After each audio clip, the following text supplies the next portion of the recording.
پاکستان کے سب سے بڑے شہر، معاشی ہب اور پاکستان کی معاشی شہرک کراچی کے لیے آج بہت اہم دن ہے۔ آج وزیر اعظم عمران خان کراچی تشریف لائے۔ یہ بڑی خبر نہیں ہے بلکہ خبر یہ ہے کہ وہ 11 مہینے بعد کراچی پہنچے تھے اور آج کراچی کا 11 مہینے کا دورہ ان کا 3 گھنٹے 33 منٹ میں ختم بھی ہو گیا۔ وزیر اعظم عمران خان آج 1:12 پر کراچی تشریف لائے اور 4:45 پر کراچی سے واپس اسلام آباد روانہ ہو گئے۔ اس سے قبل وزیر اعظم عمران خان پچھلے سال 5 ستمبر کو کراچی تشریف لائے تھے اور انہوں نے 1100 ارب روپے کے کراچی ٹرانسفارمیشن پلان کا اعلان کیا تھا۔ آج کراچی میں 3 گھنٹے 33 منٹ کے دوران وزیر اعظم عمران خان نے زیادہ وقت وفاقی اداروں سے منسلک مصروفیات میں گزارا۔ وہ شپ یارڈ گئے جہاں انہوں نے ایک افتتاحی تقریب میں شرکت کی۔ وہ کراچی پورٹ ٹرسٹ گئے، اس کا انہوں نے دورہ کیا اور اس کے بعد وہ بلوچستان روانہ ہو گئے اور سومیانی میں انہوں نے درخت لگانے کی ایک مہم کا جائزہ لیا۔ اس کے بعد وہ واپس کیپٹل چلے گئے۔ آج کراچی میں مصروفیت کے دوران اس شہر کے حوالے سے معاملات کا ایک اجلاس ہمیں خبروں میں بتایا گیا ہے انہوں نے لیا۔ یہ ایک مختصر سا اجلاس تھا جس میں خبر یہ دی گئی ہے کہ انہوں نے کراچی کے منصوبوں کے حوالے سے خبر گیری کی، مگر یہ بھی بات سامنے آئی ہے کہ اس دوران ان کے سندھ کے وزیر اعلیٰ یا حکومت سندھ کے کسی اہلکار سے کسی قسم کی کوئی ملاقات نہیں ہوئی اور کراچی ٹرانسفارمیشن پلان کے حوالے سے اگر کوئی اجلاس بھی ہوا تو اس میں چیف منسٹر سندھ یا سندھ حکومت کے نمائندوں کو دعوت نہیں دی گئی تھی۔ بتایا یہ جا رہا ہے کہ گورنر سندھ اور وفاقی وزیر جناب اسد عمر، اعظم سواتی، علی زیدی، زبیدہ جلال اور چیئرمین این ڈی اے میں اس اجلاس میں شریک ہوئے جو کراچی کے حوالے سے ہوا تھا، یعنی کہ کراچی ٹرانسفارمیشن پلان کے حوالے سے۔ کراچی ٹرانسفارمیشن پلان کے لیے وفاق کے نمائندے اسد عمر نے ٹویٹ کی کہ وزیر اعظم کو green line, Karachi circular railway, کے پروجیکٹ سمیت 5 وفاقی منصوبوں پر پیش رفت پر بریفنگ دی گئی اور ان کو بتا دیا گیا کہ گرین لائن منصوبہ اس سال اکتوبر سے فعال ہوگا۔ اس سے قبل اسد عمر صاحب گرین لائن منصوبے کی تکمیل کے لیے 2020 کے اختتام سے لے کے ستمبر 2021 تک کی کئی ڈیڈ لائنز دے چکے ہیں، جس میں آج ایک مزید اضافہ سامنے آ گیا ہے۔ گرین لائن جو ہے بس کا جو منصوبہ ہے 2020 کے کیلنڈر ایئر کے اندر انشاءاللہ تعالیٰ گرین لائن کا افتتاح ہو جائے گا اور وہ بس سسٹم چلنا شروع ہو جائے گا۔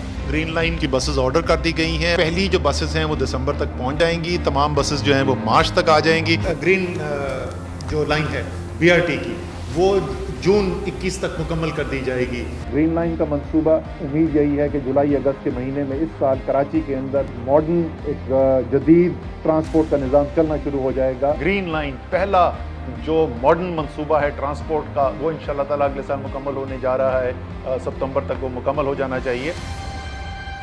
کراچی والوں کو یقین ہے کہ وزیر اعظم عمران خان اور chief of army staff general Qamar Javed Bajwa کی چھتری تلے کراچی سے کیے گئے وعدے جو خاص طور پہ گزشتہ سال ستمبر میں کیے گئے تھے وہ اب کہیں کھو چکے ہیں یا کم از کم ان لمیٹڈ تاخیر کا شکار ہو چکے ہیں۔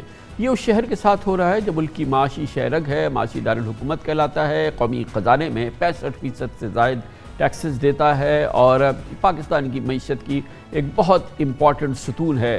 سوال یہ پیدا ہوتا ہے کہ اس شہر نے جس نے کہ پی ٹی آئی کو سن 2018 کے الیکشن میں اپنے کو ریپرزنٹ کرنے کے لیے M Q M Altaf Hussain کے اختلاف کے بعد جو خلا پیدا ہوا تھا، ویکیوم پیدا ہوا تھا، اس میں اپنا نامزد کیا تھا اپنا نمائندہ، وہ کس منہ سے اب کراچی سے آئندہ ووٹ مانگے گی اور کراچی کے حوالے سے یقیناً سیاسی خلا ایک بار پھر نمایاں ہو رہا ہے اور جس طرح کی بے رخی اختیار کی جا رہی ہے کراچی سے وہ یقیناً پی ٹی آئی سے بے رخی میں تبدیل ہو جائے گی کراچی والوں کی، اور اسی صورتحال کو لگتا ہے کہ پاکستان پیپلز پارٹی نے بھاپ لیا ہے۔ اس نے کراچی میں اس سیاسی خلا کو پر کرنے کے لیے لگتا ہے کہ کوشش شروع کی ہے۔ اس کے لیے ابتدائی طور پہ جناب مرتضیٰ وہاب کو جو بہت ہی متحرک رکن ہے پیپلز پارٹی کے کراچی میں، سعودی کابینہ کے رکن بھی ہیں، گزشتہ ہفتے کراچی کا ایڈمنسٹریٹر اور اس امپورٹنٹ رسپانسبلٹی کو سونپا۔ آج وزیر اعظم عمران خان کی کراچی آمد، کراچی کے حوالے سے ایک مختصر ان کی ایکٹیویٹی کراچی کے حوالے سے بات کرنے کے لیے ہم نے دعوت دی ہے۔ ایک بار پھر ہمیں جوائن کر رہے ہیں ایڈمنسٹریٹر کراچی جناب مرتضیٰ وہاب۔ بہت بہت شکریہ مرتضیٰ وہاب صاحب، آپ نے ہمیں جوائن کیا ہے۔ آپ لوگوں کو نہیں پتہ چلا کہ وزیر اعظم عمران خان، یہ تو پتہ ہوگا آپ کو کہ وہ تشریف لائے، لیکن حکومت سندھ سے کسی قسم کا کوئی تعلق یا کوئی اس سلسلے میں صلاح مشورہ یا بات چیت یا کوئی کمیونیکیشن نہیں ہوا؟ بسم اللہ الرحمن الرحیم. جی کامران صاحب، آپ نے بالکل صحیح فرمایا کہ وزیر اعظم کا جو یہ انتہائی مختصر دورہ تھا کراچی شہر کا، اس میں ان کی کوئی انٹریکشن یا کوئی انگیجمنٹ نہ وزیر اعلیٰ سندھ کے ساتھ تھی، نہ حکومت سندھ کی کسی اور وزیر یا ایڈمنسٹریشن کے رکن کے ساتھ. ہمارے ساتھ انگیج جو ہے وفاقی حکومت نے اس دورے کے لیے وزیر اعظم کے نہیں کیا. یہ فرمائیے گا کہ اب جو صورتحال ہے اس میں تو لگتا ہے کہ پیپلز پارٹی کے لیے، آپ کے لیے گراؤنڈ جو ہے وہ مزید ہموار ہو رہا ہے کہ اگر آپ لوگ کام کرنا چاہیں، پی ٹی آئی تو لگتا ہے کہ وہ قطع تعلق ہو گئی ہے، اور جس طرح سے وزیر اعظم کے پچھلے 1 سال کی کراچی کے حوالے سے مصروفیات ہے، اگر اس کو دیکھیں اور پھر خود پی ٹی آئی کی اپنی کراچی میں ایکٹیویٹی دیکھیں تو یہ لگتا یہ ہے کہ وہ جو سیاسی قلعہ جو ایم کیو الطاف کی جانب سے ہوا تھا پیدا، وہ تو اب مزید نمایاں ہو گیا ہے. آپ اور آپ کی جماعت اس کے لیے کتنی تیاری کر رہے ہیں؟ اب آپ کو ہو گئے کچھ روز، جو انیشل آپ کی ٹیک ہے اور آپ کی جماعت کی کہ کراچی کے جو یہ مسائل ہیں، جو گیپ ہے، جو یقیناً 12-12.5 سال پیپلز پارٹی کی حکومت میں پورا نہیں ہوا ہے، اس کو کتنی بڑی اپرچونٹی آپ لوگ سمجھ رہے ہیں؟ کامران صاحب، میں سمجھتا ہوں کہ اگر فری اینڈ فیئر الیکشنز ہوں گے تو اس کے اندر ایک بڑی مناسب اپرچونٹی ہے پاکستان پیپلز پارٹی کے لیے، بیکاز کراچی والا انتہائی مایوس ہے پاکستان تحریک انصاف سے. اس نے دیکھا ہے کہ جو وعدے خان صاحب نے یا ان کے رفقا نے ماضی بھی کیے تھے، وہ وعدے نہ پورے ہوئے ہیں اور نہ پورے ہوتے ہوئے نظر آ رہے ہیں. مجھے تو حیرت یہ ہوتی ہے کہ جس گرین لائن منصوبے کے بارے میں اگین یہ اپنی ٹائم لائن میٹ نہیں کر پا رہے، اپنا جو ٹارگٹ تھا وہ میٹ نہیں کر پا رہے. آپ کو یاد ہوگا یہ ماضی کی حکومت کا حصہ تھا، اور اس حکومت نے بھی جاتے جاتے غالباً مارچ 2018 میں یہ سٹیٹمنٹ دیا تھا کہ بس کراچی والوں کے لیے خوشخبری آنے والی ہے اور اگلے چند ماہ میں ہم گرین لائن کو سٹارٹ کر دیں گے. وہ گرین لائن کو نہ اس حکومت نے سٹارٹ کیا، اور جب خان صاحب کی حکومت آئی تو خان صاحب نے کہا کہ ہم 6 مہینے میں اس کو سٹارٹ کر دیں گے. اب 3 سال ہو گئے ہیں، ابھی تک وہ گرین لائن سٹارٹ نہیں ہو پائی ہے. تو یہ شو کرتا ہے کہ نیچرلی پرائیورٹی کا حصہ کراچی شہر وفاقی حکومت کا نظر نہیں آتا، اور یہ اپرچونٹی ہے سندھ حکومت کے لیے بھی، یہ اپرچونٹی ہے پاکستان پیپلز پارٹی کے لیے بھی. اور انشاءاللہ ایک پرو ایکٹیو انداز سے، ایک کمپریہنسو پلان کے ساتھ جہاں جہاں کراچی کے مسائل کو ایڈریس کیا جا سکتا ہے، اس کی ٹربل شوٹنگ کی جا سکتی ہے، سسٹینیبل انداز سے ایک وے آؤٹ نکالا جا سکتا ہے، اس کے اوپر کام سندھ گورنمنٹ کر رہی ہے. اور انشاءاللہ کراچی والے دیکھیں گے کہ ایک پازیٹیو کنسٹرکٹیو چینج کی طرف ہم جا رہے ہیں. تو اس کی پہلی جھلک کیا ہوگی انشاءاللہ؟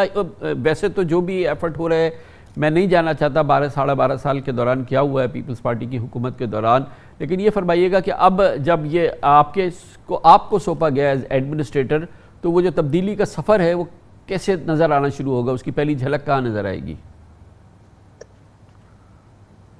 کامران صاحب، میں اعلانات کرنے پر بلیو نہیں کرتا ہوں، میں کام کرنے پر بلیو کرتا ہوں. آج بھی چیئرمین پیپلز پارٹی بلاول بھٹو زرداری صاحب نے کراچی میں ایک ڈیولپمنٹ پروجیکٹ کا افتتاح کیا، Y M C A ground کا انہوں نے افتتاح کیا، اور ایک بار پھر کراچی والوں سے اپنی کمٹمنٹ کو شو کیا کہ پیپلز پارٹی کراچی کے مسائل کو حل کرنے میں سنجیدگی رکھتی ہے. دوسری چیز جو میں ان قریب کمپلیٹ ہوتے ہوئے آپ دیکھیں گے، وہ ہے آپ کی جو موری پور روڈ تھی، سینڈ سپٹ کے سائڈ کی روڈ تھی، اس کو سندھ گورنمنٹ نے کمپلیٹ کر لیا ہے. ہمارے جو صنعت کاروں کے مسئلے تھے سائٹ انڈسٹریل ایریا کے، اس کی سڑکیں بڑی تباہی کا شکار تھی، اس کے اوپر کام ہم نے سٹارٹ کر دیا. پچھلے دنوں میں نے خود اس کا وزٹ بھی کیا تھا. کوئی 15 سڑکیں ہیں نئی جو کہ سائٹ کے ایریا میں اسٹیبلش کی جا رہی ہیں، ڈیولپ کی جا رہی ہیں. ٹرانسپورٹ کے حوالے سے ہمارا جو ریڈ لائن کا منصوبہ ہے وہ بالکل اپنے حتمی مراحل میں ہے. اس کی ٹینڈرنگ کا پروسیس آلموسٹ کمپلیٹ ہو چکا ہے، اور انشاءاللہ اگلے 1.5 سے 2 ماہ کے اندر اس کی گراؤنڈ بریکنگ ہم کر دیں گے. اس کے علاوہ کراچی والوں کو ٹرانسپورٹ کے حوالے سے امیڈیٹ ریلیف دینے کے لیے 200-250 بسیں لانے کا ایک فیصلہ کیا تھا سندھ گورنمنٹ نے. پیسے ہم نے بجٹ میں اپروو کرا لیے، مختص کر دیے گئے. اس کی ٹینڈرنگ کا پروسیس بھی ہو گیا. غالباً 17 اگست کو وہ ٹینڈر کھولے گا، اور یہ چیز بھی آپ دیکھیں گے بائی دی اینڈ آف دسمبر یا ارلی نیکسٹ ایئر آپ کو کراچی کی سڑکوں پر نئی بسیں انشاءاللہ نظر آئیں گی. صفائی کی ایک بڑی گمبھیر سچویشن تھی ہمارے 2 ڈسٹرکٹس کے اندر، اس کو بھی سالڈ ویسٹ نے اب ٹیک اوور کر لیا ہے، اور انشاءاللہ اگلے 1 سے 1.5 ماہ کے اندر آپ کو وہاں پر ایک سبسٹینشل کنسٹرکٹیو چینج نظر آئے گا. پانی کا اور سیوریج کا یہ 2 مسائل ہیں، جس میں سیوریج کا ایک ایسا مسئلہ ہے جس کو ہم امیڈیٹ یا شارٹ ٹرم میں حل کر سکتے ہیں اس کے اوپر واٹر بورڈ کے ساتھ انگیجمنٹ میں نے سٹارٹ کر دی اور انشاءاللہ ایک پلان مرتب کیا جا رہا ہے جس کے تحت سیوریج کے مسئلے کو حل کریں گے. جو پانی کا مسئلہ ہے اس کے لیے کامران صاحب میں آپ کی مدد چاہوں گا ایکچولی کہ ہم چاہتے ہیں کہ جو ڈی سیلینیشن ایک آسان حل ہے کراچی والوں کے لیے کہ آپ کے پاس جو سمندر کا پانی اویلیبل ہے اس کو آپ یہ پانی نارملی جو دریا کا پانی ہوتا ہے اس سے تھوڑا سا مہنگا ہوگا. ہمیں شہریوں کو اس بات پر قائل کرنا ہوگا کہ اس پانی کو خریدنے کے لیے نیچرلی اس پروجیکٹ کو وائبل بنانے کے لیے میں سمجھتا ہوں وہ ہمیں کمرشلی ایک ٹرانزیکشن میں جانا پڑے گا جہاں پر ہمیں کراچی والوں کی مدد چاہیے ہوگی کہ نیچرلی وہ پانی خریدیں گے جس طرح وہ بجلی خریدتے ہیں گیس خریدتے ہیں. گورنمنٹ یہ میک شور کرے گی کہ ان کو پانی ملے لیکن اس کی کاسٹ ان کو بیئر کرنی ہوگی. تو اس کے اوپر بھی ہم نے کام سٹارٹ کر دیا لیکن میں آپ سے لیکن وہ اسی وقت مدد ہو سکتی ہے. میں سمجھتا ہوں کہ ہر کراچی والا جو افورڈ کر سکتا ہے وہ کرے گا لیکن اس کو پتا ہو کہ یہ جو ڈی سیلینیشن پلانٹ لگ رہا ہے 100% ٹرانسپیرنٹ ہے, 100% جو ہے وہ ویلیو فار منی ہے, 100% اس میں کوئی کسی قسم کی گڑبڑ نہیں ہے اور ایک کمرشل آفٹر آل ڈیل ہے. تو وہ تمام معاملات ہوں گے تو جو افورڈ کر سکتا ہے وہ ہیپیلی افورڈ کرے گا نا, ظاہر ہے. ایبسلیوٹلی کامران صاحب, اور میں سمجھتا ہوں کہ تھوڑا سا صرف لوگوں کو ان کے اندر یہ اویئرنیس اور یہ سوچ ڈیولپ کرنے کی ضرورت ہے بیکاز رائٹ ناؤ اگر آپ شہر میں جا کے لوگوں سے پوچھیں گے تو لوگ ٹینکر کو تو پیسے دے دیتے ہیں لیکن واٹر بورڈ کو یا کنٹونمنٹ بورڈ کو آپ پانی کا بل پے نہیں کرتے. ہمارے یہاں انفارچونیٹلی ابھی تک اس طرح کا کانسیپٹ نہیں ہے. تو نیچرلی اس کو کرنے کے لیے تھوڑا سا ہم کو دقت آ رہی ہے, وہ ہم چیزوں کو موبلائز کریں. لیکن میں آپ کو اس بات کی یقین دہانی کراتا ہوں کہ وہ ٹرانسپیرنٹ طریقے سے شفاف طریقے سے پانی کے مسئلے کو حل کرنے کے لیے اس چیز کو ہم آگے بڑھیں گے اور انشاءاللہ اس کی تمام تفصیلات آپ کے ساتھ میں شیئر کروں گا, آپ ٹی وی پر دکھائیے گا.